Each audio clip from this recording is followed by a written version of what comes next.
happy haunts materialize, and begin to vocalize. Grim Reapers come out to socialize.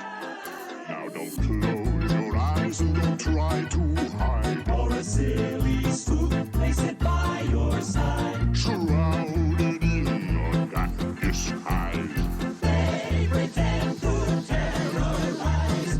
Grim Reapers come out to socialize.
Mortals to the haunted mansion.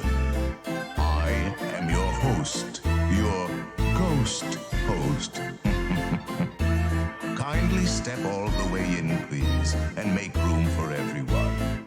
There's no turning back now.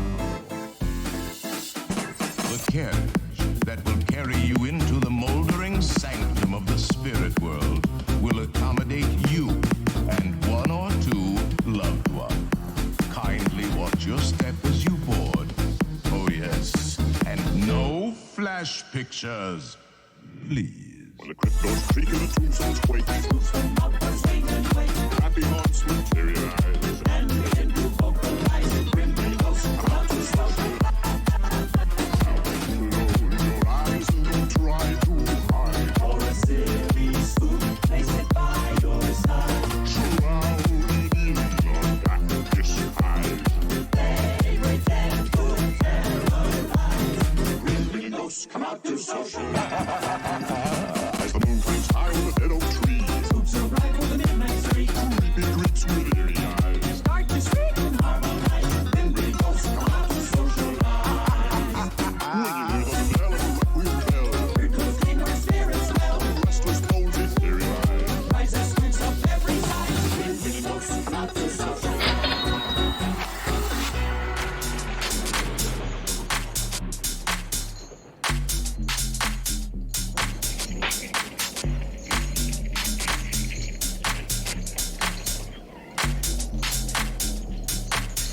In the cool of the evening when everything is getting kind of groovy, I call you up and ask you if you'd like to go and meet and see a movie.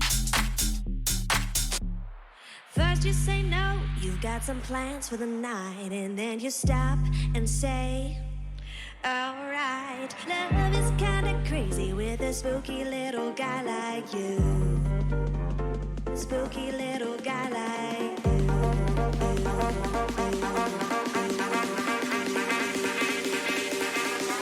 Spooky, spooky.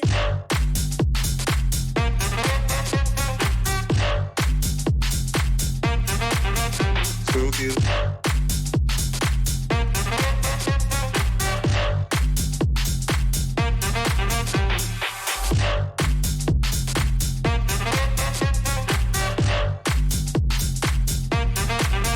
Spooky.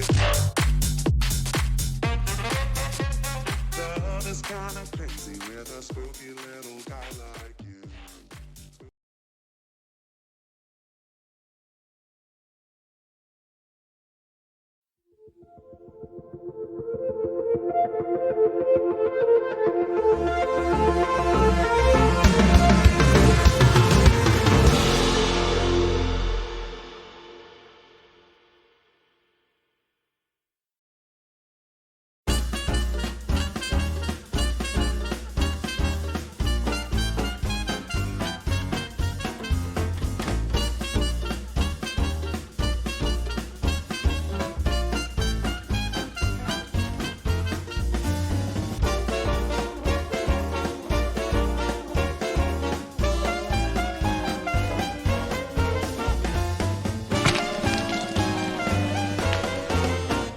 Good evening, good evening, good evening, good evening, good evening, good evening. And yes, I spent all the time I should have been doing fixes to the game, just implementing a dead mode in this here Red Herrings. Welcome to Spooky Game Night here on here at twitch.tv/Royal_Flush. It is Saturday the 28th of October. It is very nearly Halloween, and I hope you're all ready for a spooky, spooky evening. We are kicking off with Dead Herrings, not Red Herrings. And I've also got a happy Halloween thing going on, which is just out of view. Not that I'm not sure you can see it still, but there are pumpkins there. I did also take the writer credits a photo. I did remember to do that.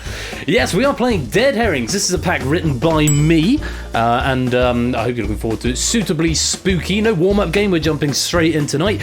Later on, we've got Distinction, which is a little bit less spooky, courtesy of BC. And coming up a bit later on, we have got Google That, as written by a run. Back to spookiness, although I don't think there's any overlap. I proved the runs, and it doesn't seem to marry up with any of the questions I've got in here. But yes, Screamster, or just Screamster, singular. So to play this game, you will need to go to persephoneshare.is.io/game night, or you can just scan that QR code if you're playing on a mobile. I have updated the final game, the end game, such that now you have to deselect before you reselect. Hopefully it'll be a much more entertaining experience. It'll be a lot more fun for everyone. That's the plan. That's the goal. this nearly Halloween night. But I hope you're all doing well. Good evening to everyone. Who have we got? Kasani and Mark, Pyro Pygmy and Yellowtail. Good evening. Good evening, Shapes and Matt and Rudic Fan. I think that was a new name. Welcome to you. Topper. It was always meant to be like the end round of Wipeout, but it never really felt like it, Matt, because of how it worked. But hopefully it's an improvement. We'll see. Good evening, Topper. Good evening, AB Me. Still got Puzzle Dan, Colin, BC, Mantissa, Poconuts, Arden Fets. Good evening, Zeus and Arun and Ferbster and Stimson's Angle, Monster Man and Nando, Jogging and Lottibus, Samster Colo, Apodo, Silver Electron and Natter, and anyone else who is lurking, loitering and lingering in the chat. You are most welcome to be here. Thank you so much for joining for what promises to be a spooktacular evening of quiz. We're celebrating Halloween by having all of the exclamation marks in the names. Red Herrings, Distinction, and Google that. Which should be fun. So, as you probably noticed, I have updated the client app once again, which means you're going to have to revalidate if you already have validated. If you're playing on desktop, you'll need to re-download the client because you'll be out of date and the last round won't work very well. Yeah, I'm not quite actually sure exactly what will happen, but it'll be interesting, certainly. So, I've written this pack. It's all very spooky. Proof by Toot, to whom I'm very grateful. Yeah, everything's done. I've sort of implemented the feedback. The main feedback came from the last round with the whole deselect before you reselect, which is now implemented. Hopefully that will work out okay. There's a sort of a red screen. It's sort of a pseudo screen within a screen. That was me just sort of playing around with stuff. I'm still not convinced I love it yet, but I'm going to try it. I eventually want to make it like a proper screen, put some like white noise on it. I did experiment with something. I couldn't make it work on Friday night and last night, and I was a little bit spent. You know, I was starting to get ill last week. Well, I had 2 days off work because I didn't get out of bed on Monday. I cancelled choir as well, which is, you know, the sign of how bad things were. Went back on Wednesday, still wasn't great, and then Friday I started getting bad again, and now I've got an ulcer the size of Venus at the back of my throat. So I'm powering through the power of wine to numb the pain, but so I have been a bit rough this week. So hopefully that's not coming across. So I'm coming across as fun-loving as ever. Turn this here light off. So it's spooky. Yeah. Where's my other dog gone? Because the family's gone to the cinema tonight. Care. Hey. Well, I've got a big dog here, and I've got little dog. We'll have to like that, don't I? Little dog is going to wander in somewhere. I'm sure he'll turn up. Of causing chaos, no doubt. Right, I'm going to give it till the end of this thing, and then we are going to get going. 1, 2, 3, 4, 5, 27 in, which is a nice start. Oh, is it not? Did I break it? I might have broken it, AB Me. Or I might not have updated it. Just try one of those. Oh, I think I've updated the link. I've got some permalinks, which are a bit more gracious now. Try that one, AB Me. You should still be able to join on the standalone. It will just close your browser one. But hello, Sonic Marine. Trying from it may not be. It may be broken. Might be a bit broken on the standalone. I might not have double checked that quite as thoroughly as I should. So apologies. Yes, it should work on iPad, Mark. Oh, that's bad. That's very bad, Ben. Does it get page not found for me?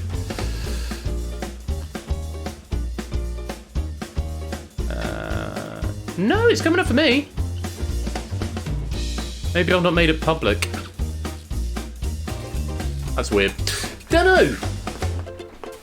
Is anyone still trying to join? If anyone's still trying to join, I'll give you a second. If not, we'll crack on. Oh, when you click the download link in the Google Drive. Oh.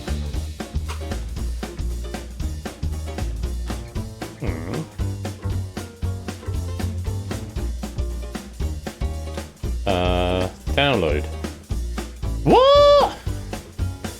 Okay, that's weird. That's new to me. I will fix that for next time. Apologies very much for that. Yeah, I'm trying it in Chrome as well, and it doesn't seem to be going anywhere. Anyway, hopefully everyone who wants to be, I see that you are in all the same. And Silent Marine, are you in? I don't see your avatar. Oh. Ah, 208. There we go. That's nice. Well, there's anytime entry, so Silent Marine, if you do want to come and join us in the fullness of time, you're very welcome to do so. Apologies that download link isn't working. I have no idea what's happened there, but sometimes these things happen. I probably should have tested that. Like I said, I've been ill. Let's blame it on that. And I think it's time to play some red herrings, or should I say dead herrings. Round 1. Round 1 is spooky stories. You need to answer the 12 questions using the options available. 1 point for each correct answer, and losing 1 point for each incorrect answer. You don't have to play. Bonus questions may appear, which are worth 3 points if correct, but cost you 3 if they're incorrect, and an extra bonus of 2 points is awarded for a perfect round. Answers will not be used more than once, and there are 4 red herrings hidden on the grid, which will never be correct, so avoid those at all costs. It's spooky stories, and here are your options. Daphne du Maurier, Neil Gaiman, Stephen King, Shirley Jackson, H.P. Lovecraft, William Peter Blatty, R.L. Stein, Mark Z. Danielewski, Jay Anson, Mary Shelley, Susan Hill, Anne Rice, Bram Stoker, Thomas Harris, Richard Matheson, and Clive Barker. Match the works of horror literature with the author who penned it. Simple as that. I'm sure you'll all have fun with this. 12 questions in this round, 16 options, 4 red herrings. Good luck, have fun. Here's question number 1. It's The Hellbound Heart, 1986.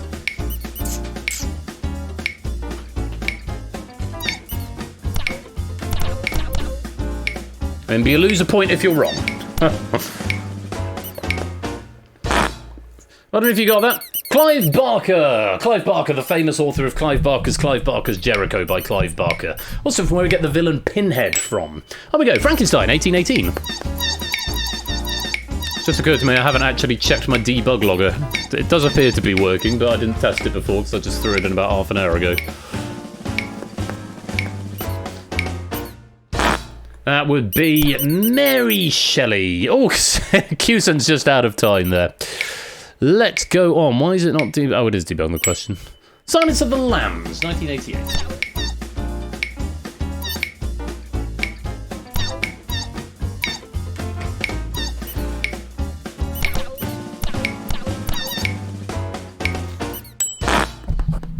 Silence of the Lambs, that was Thomas Harris.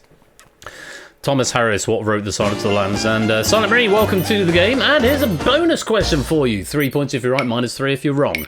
Good luck. Here is the question. Welcome to Dead House, 1992.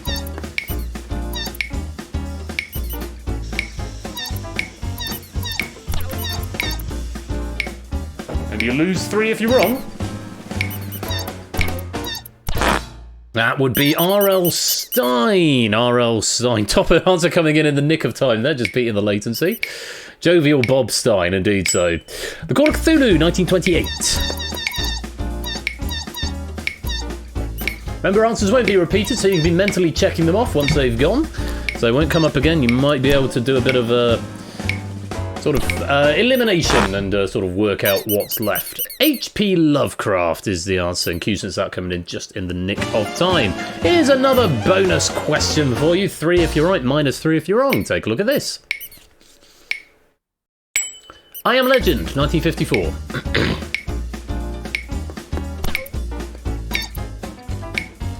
Zeus getting it. Oh, if you're wrong, Monsters got it. Tricky one. I knew this one. Film starring Will Smith. Richard Matheson was the answer. Richard Matheson. Well done if you got that. And you, I Am Groot, and Stilgar is the Eggman. The Amityville Horror, 1977.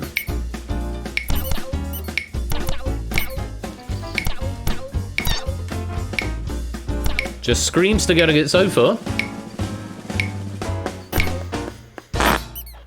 I don't know if you got this one. Slightly tricky. Jay Anson wrote the Amityville Horror. Jay Anson. Well done on getting that one if you did. Another question. The Woman in Black, 1983.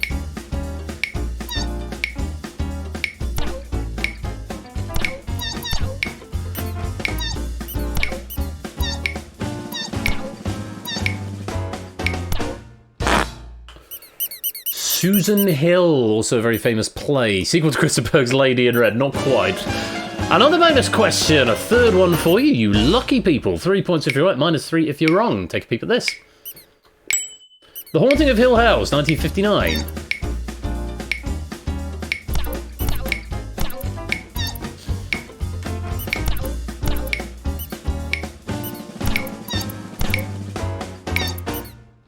Well done if you've gotten that one there. Shirley Jackson was the answer. And any more for anyone? No, here's another one. Oh, yes, here's another one. House of Leaves, 2000. Probably the most obscure one up there. Might be a clue. Who knows? Maybe I'm bluffing.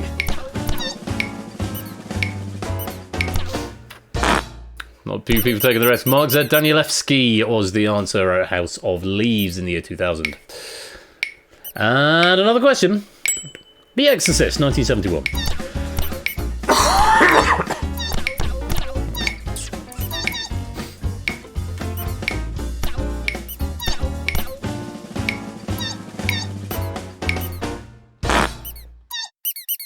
It's William Peter Blatty wrote The Exorcist. Is that everything? There is another one to come. We're looking for Dracula, 1897. Hopefully we can get a sea of green. That would be nice. Oh, Cutons! Not that one.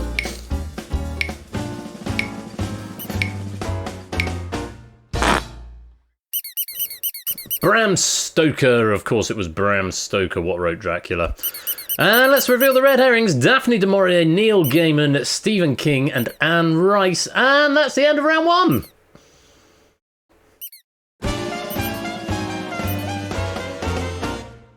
End of round one, spooky stories. I'm not quite sure I needed to debug the subtitle again, but... Well, that was harder than I thought it would play, actually. I played a lot harder than I thought it would. I thought they're all are they all in reasonable common knowledge? I don't know. It seemed it to me. But anyway, at the end of that round, Screamster has got the lead with 14. Zeus is in second with 11. Pyro's in third with 10. And we've got a runner Mark on 8. Nando's got 7. Colo and Toppy on 6. Monster's got 5. 208 and Apodo are on 3. Colin, Fets and Shapes and Silent Marine on 2. BC, Bruce and Silver Electron on 1. Jogging, lot of us are breaking even on 0 at the moment. Riffin still got a -1. Mantissa -2. Matt -4. Natter and Puzzle Dan and Stimpson's got -5. And Cusans looking to shoot the moon maybe, but I think got one right on -16 at the moment. Some work to do there. Riff, welcome to the stream. Trivia! Yeah, scary questions for a scary night. Well, let's see if you get on any better as we go to round number 2. It's awful assassinations, and the rules in this round. Answer the 12 questions using the options available. Answer faster to earn more points. Answering incorrectly freezes you out of the following question. Just to go into a bit more detail. Hello, Ali Law, welcome to the stream.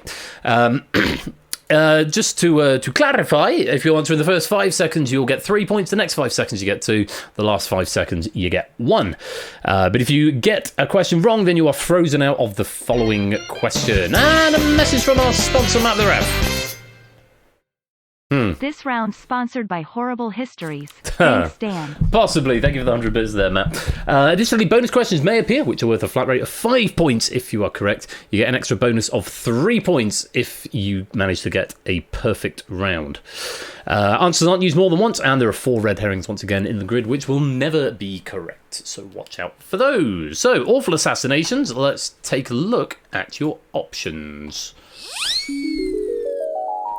Alexander Litvinenko, Franz Ferdinand, William McKinley, Pol Pot, Anwar Sadat, Julius Caesar, Robert F. Kennedy, James Garfield, Martin Luther King Jr., John F. Kennedy, Malcolm X, Pierre Laporte, Yitzhak Rabin, John Lennon, Mohandas K. Gandhi, and Abraham Lincoln. Now the catchy assassination of the week jingle from TV Offal has taken up residence in my head again. I can only apologise, Shakes. But yes, we are looking to match the assassin with their target. The targets are the answers, and the assassins will come up as the questions. I haven't done hard over which way to put this and decided this way was the best. So hopefully those names look vaguely familiar to most of those names look vaguely familiar to most of you.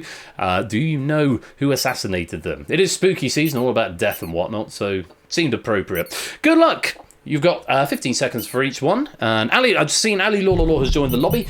So Ali Law, you'll need to type a little code into the chat to validate your account. Should be the only time you need to do that, unless I update the build, which is likely at some point. But type that code into the Twitch chat and it'll ping. There we go. Welcome, Ali. Good to have you with us. And now let's play round number 2. Good luck. Have fun. Here's question number 1. Andrei Lugovoy. Lugovoy? Lugovoy.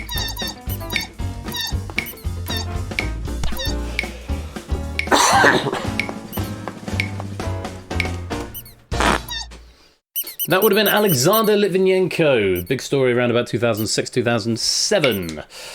On we go. Next question. Yigal Amir.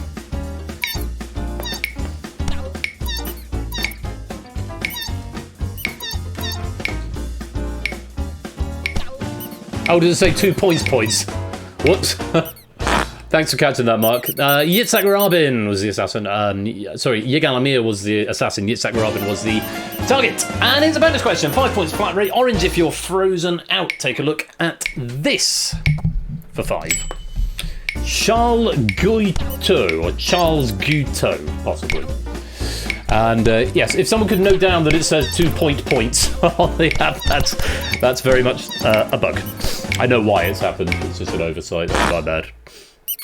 James Garfield. Charles Guiteau was the assassin of James Guiteau. Thank you, Mark. Or Guiteau. Or Guiteau. However you want to pronounce it. Oh my God, John Wilkes Booth. Bad luck if you're frozen out. This is probably one of the easier ones up here.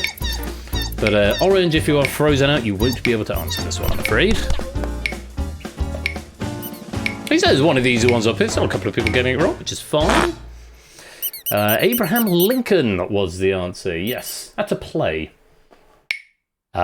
Next. Nathurum Godse.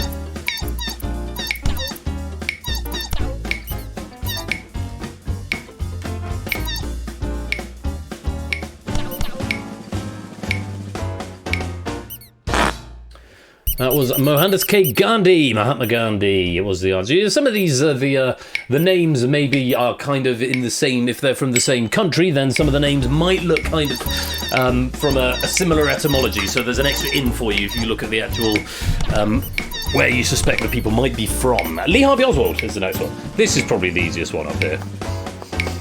He says, but remember, it is red herrings. It's John F. Kennedy and no other forms of Kennedy. John F. Kennedy was the answer to that one. I don't know if you got him. Marcus Junius Brutus.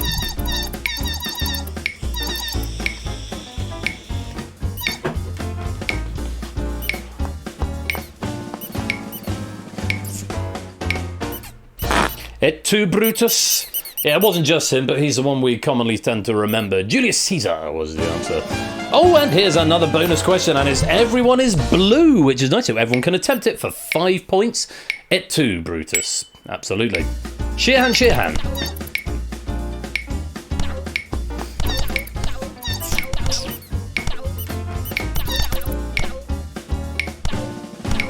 Oh, I've changed the thing where it automatically reorders you after every time you answer it. Now it only does it at the end of the question. Robert F. Kennedy is the other Kennedy for Shirhan.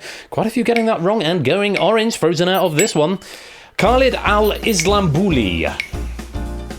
Assassin of whom? Oh, I've got to proof a note there on the Lee Harvey Oswald one from earlier. Allegedly. Toot wanted me to add that. Anwar said, I don't do my etymology thing not work. I can only apologise, Shades. A run frozen out of this here next bonus question. 5-point flat rate if you can find me the correct answer. Good luck. Gavrilo Princip.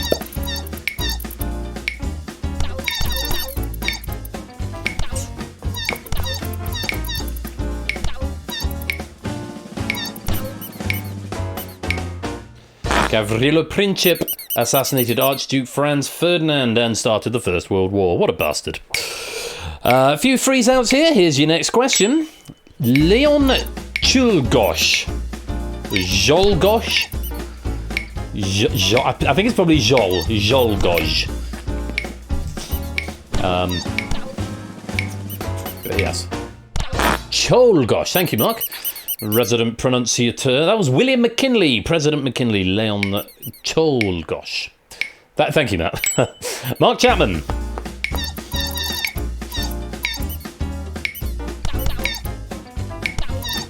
Assassin of who?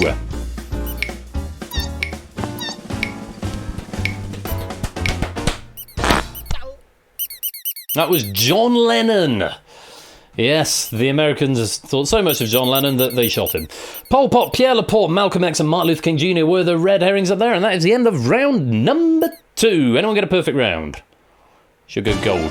No perfect rounds. I haven't actually tested it, so I guess we'll find out if anyone does get a perfect round. The only person on that list, incidentally, to not be assassinated was Pol Pot, who died of a heart attack in 1998 whilst under house arrest, aged 72. To quote Izzard, well done indeed. Yeah, that was the end of that round. And is the spelling thing not working? Heck of a job. Job doing football on the BBC. There's that Jasper Carrot joke. He said, you sent us... who's an American band who came over here that everyone loved? The Beach Boys, possibly.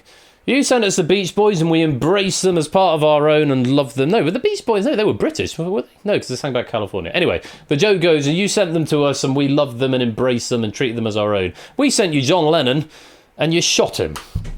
Which was about the level of... Mark Chapman, apparently a fan of the Beatles and John Lennon. Just got a bit carried away, possibly. Or anyway, that was a cheerful round for Halloween, wasn't it? Mark's got the lead with 46. Screams is in second with 44. Bit of a gap down to a run. And Pyro currently tied up in third with 33. Maybe Bowie. I want to say Bowie was British, wasn't he? Wasn't Bowie British? Nando's got 31, Shapes on 30, Zeus 28, Colo 27, Monsters got 23, Riff on 20, BC 19, Mantis and Stilgar and Topper on 18, Silver Electron on 17, Jogging's got 16, Apodo on 15, 208 on 14, Colin and Fetz on 13, Puzzle Dan and Silent Marine on 10, Lotibus on 9, Bruce and Natter on 6, Ali Law on 5, Maps on 4, Stimps on 1 and Cusance is on negative 12, so still with a bit of work to do, but you can't lose any more points from here on out, so that's something, I suppose. On we go, round number 3. It's Ghastly Ghosts. Answer the 9 questions using the options available. Earn more points for each consecutive correct answer. Answering incorrectly breaks your streak. Abstain from answering to preserve your streak. No bonus questions this round, but a bonus of 5 points is awarded for a perfect round. Answers will not be used more than once, and there are 3 red herrings hidden in the grid this time, which will never be correct, and you're only going to get 9 questions rather than 12. And, yes, and there are 12 options rather than 16, and 3 red herrings rather than 4. I just said that! Ghastly Ghosts! Let's take a look at some options. Dwimmerberg, Middle-earth, Ravenclaw Tower, Hogwarts Castle, Sleepy Hollow, Tarrytown, New York, Lime Street, the City of London, Chichester Cathedral, Chichester, Worthington Manor, Maryland, anywhere Hallie Joel Osment is, the Palace of Versailles, Versailles, Drury Lane, Covent Garden, Cock Lane, Smithfield, the Tower of London, Tower Hamlets, and a farm near Adams, Tennessee. And in this round, you need to match the ghost with the place they are said to haunt. Okay? So, matching the ghost, some are real ghosts, as in ghosts that have been sighted in the real world. Some are fictional ghosts that arise from various works of fiction. It's your job to decipher which are which. Yes, real ghosts. So some of these are real ghosts and some of these are fictional ghosts, so you'll have to decide which is which. But 9 questions in this round. Let's see how you get on. Good luck, have fun. Here's question number 1. The Bell Witch is where we're starting. Now, this is the accumulation round, so you might as well attempt this first question.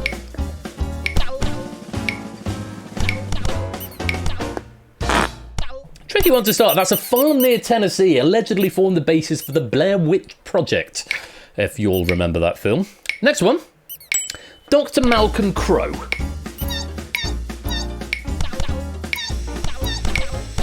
And purple if you're on a streak, blue if you're not.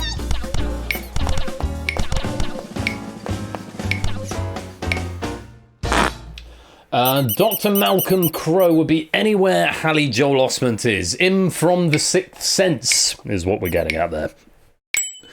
The Dead Men of Dunharrow. Where are they supposed to haunt?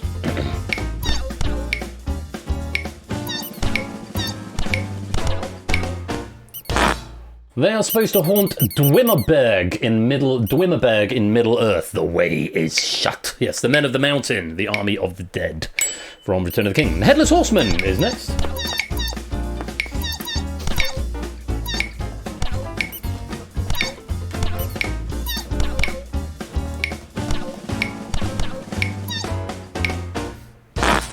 Headless Horseman is a ghost from Sleepy Hollow, the legend of Sleepy Hollow, which is apparently in Tarrytown, New York.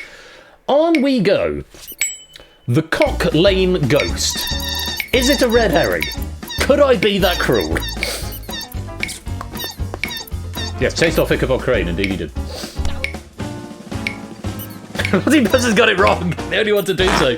I've written down here, yeah, it is Cock Lane Smithfield. I put a 3 point just to spread some knowledge because that name is pants-wettingly hilarious. Yeah, the Cock Lane Ghost haunts Cock Lane Smithfield. Most of us getting a point there. The Grey Lady is next.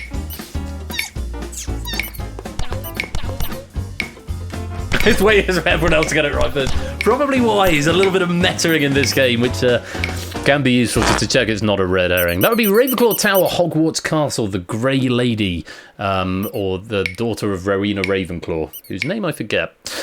From the Grey Lady to the Man in Grey.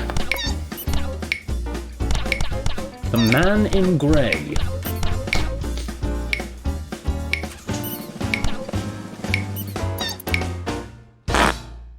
That would be Drury Lane Covent Garden, a theatre ghost. Ralph, welcome to the stream, my dude. And here's another question. Jacob Marley. Welcome, Lupine. Welcome, welcome, welcome.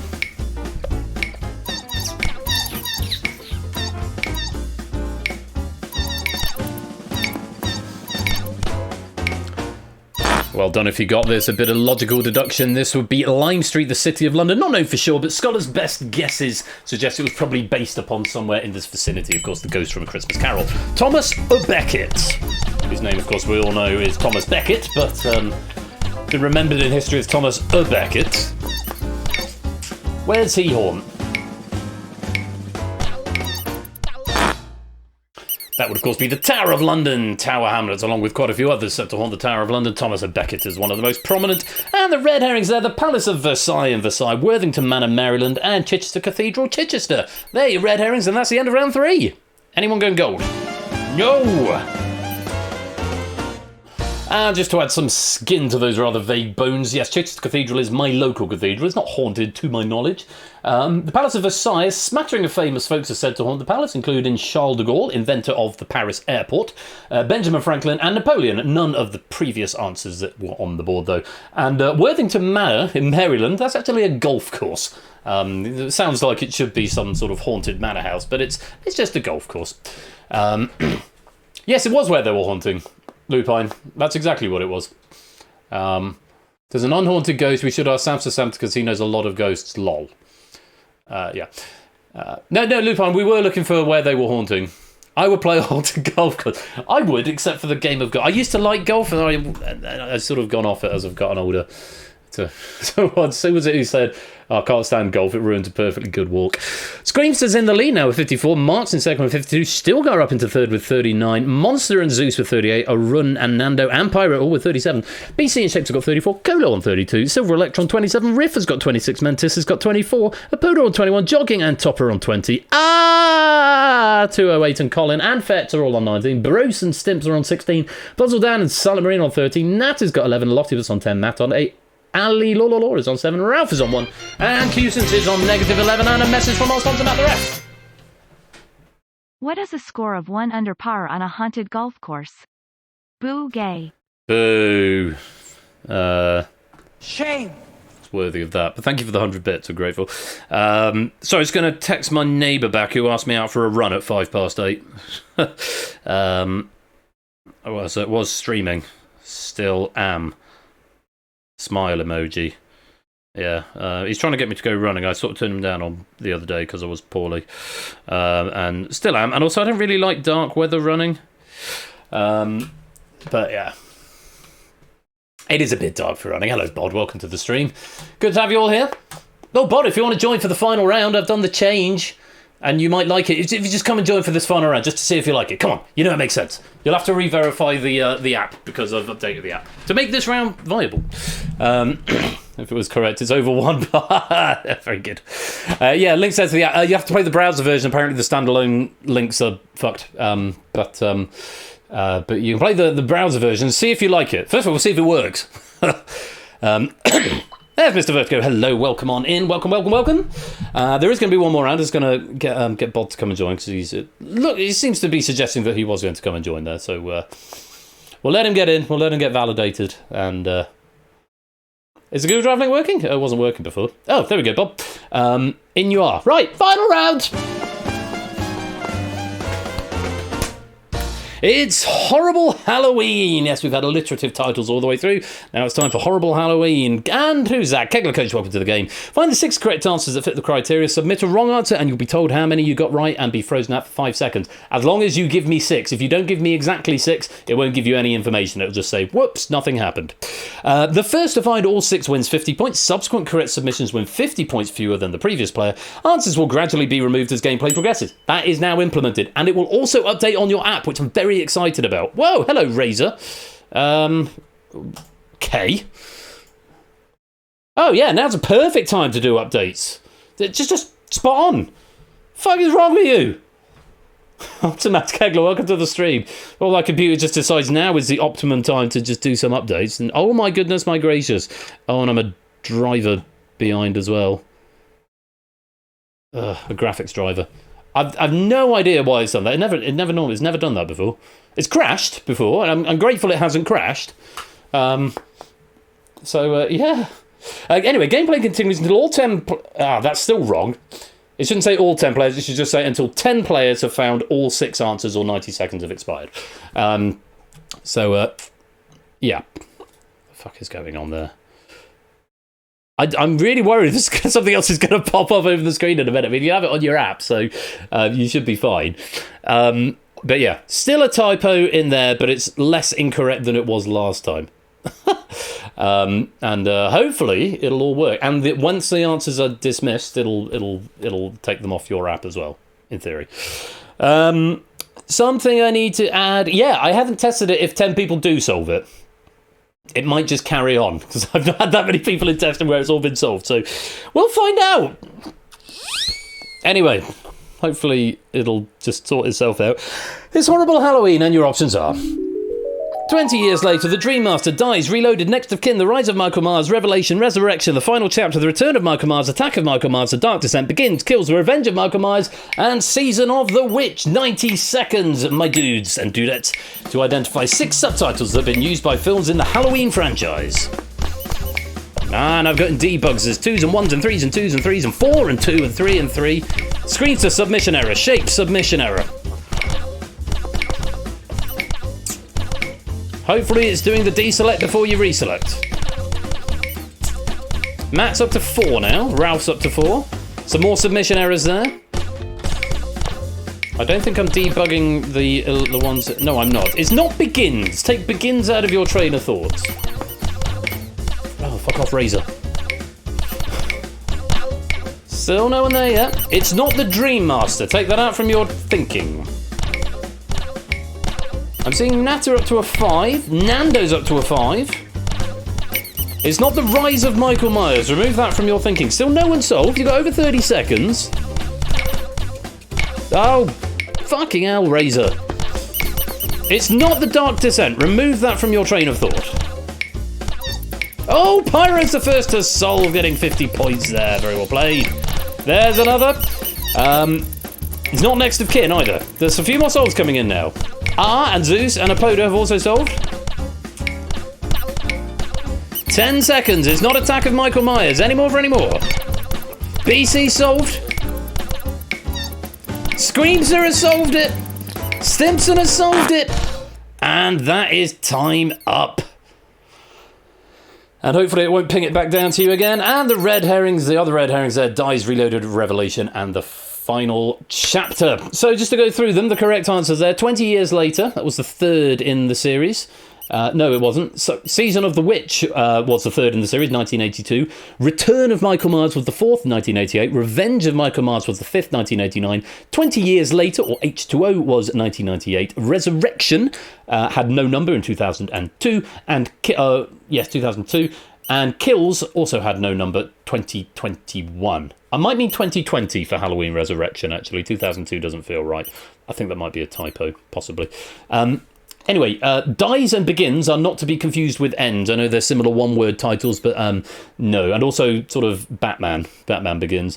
The Rise of Michael Myers, not to be confused with The Rise of Skywalker. Attack of Michael Myers, not to be confused with Attack of the Clones. The final chapter is a sequel to Saw, Resident Evil, Lake Placid, and perhaps most famously Friday the 13th, but not Halloween. The Matrix was The Matrix Reloaded. Revelation is a book from the Bible and not a Matrix title, but it felt a better title, red herring, than Revolutions or Revelations, because Revelation was already there. Amnesia, the computer game Amnesia, is The Dark Descent. The Dream Master is a Nightmare on Elm Street sequel, and Next of Kin is a Paranormal Activity sequel. So hopefully that all made sense, despite my... No, I do not want to restart my computer. Fuck yeah, why have you just... You know what, it's fine. I hope that was fun.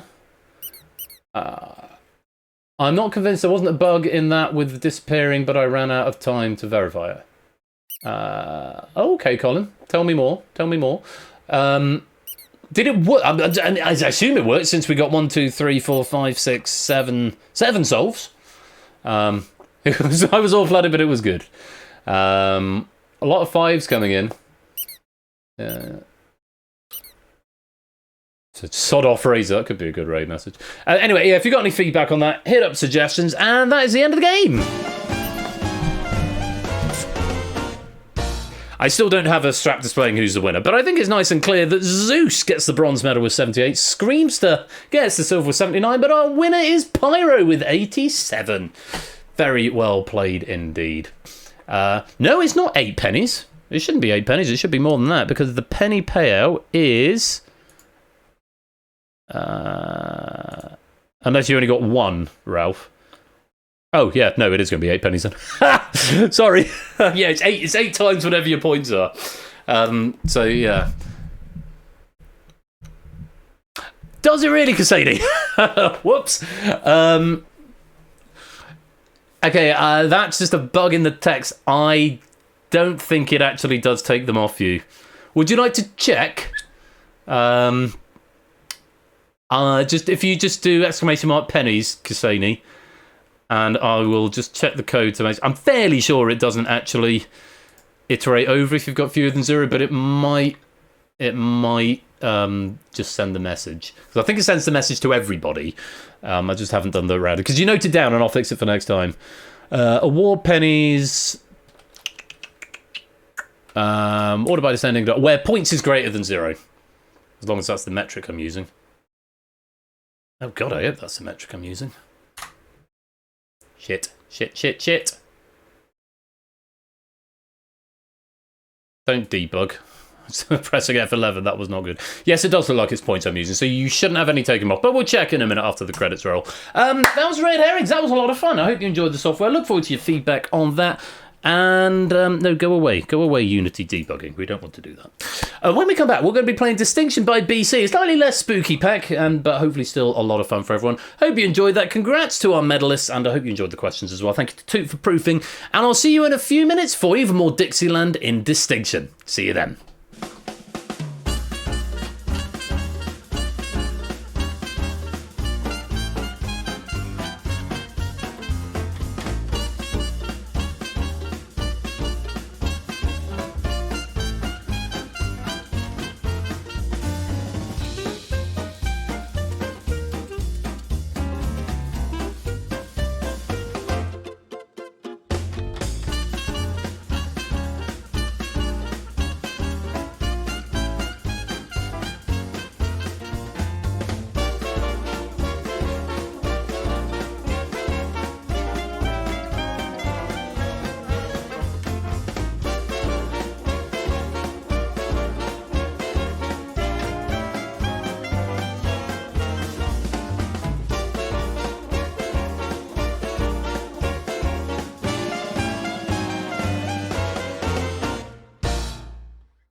Time for some more spooky electro swing, and also let's have some bonus herrings there. Anyway, I hope you all enjoyed that. It was a lot of fun. I'm going to try and figure out what Razor wants to do. And I'm going to get the next game set up. It's Distinction by BC, and I do hope you will join me for it. I'm going to play some adverts, so if you're not subbed, you'll see some ads, but don't worry, because we won't start the next game without you. Hope you're all having fun, and we'll see you in a few minutes. Don't touch that dial. We'll be right back. Ghost and I haunt in my dreams, so I'll propose on Halloween. Love is kinda crazy with a spooky little guy like you. A spooky little guy like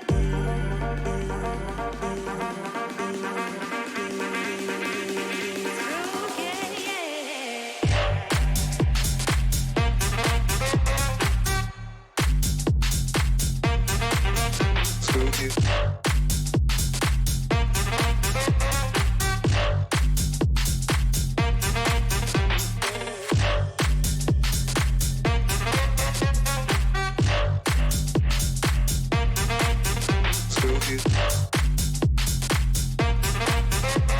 yeah. Love is kinda crazy with a spooky little guy like you. Spooky, spooky, spooky, spooky, spooky, spooky, spooky, spooky, spooky, spooky, spooky, spooky.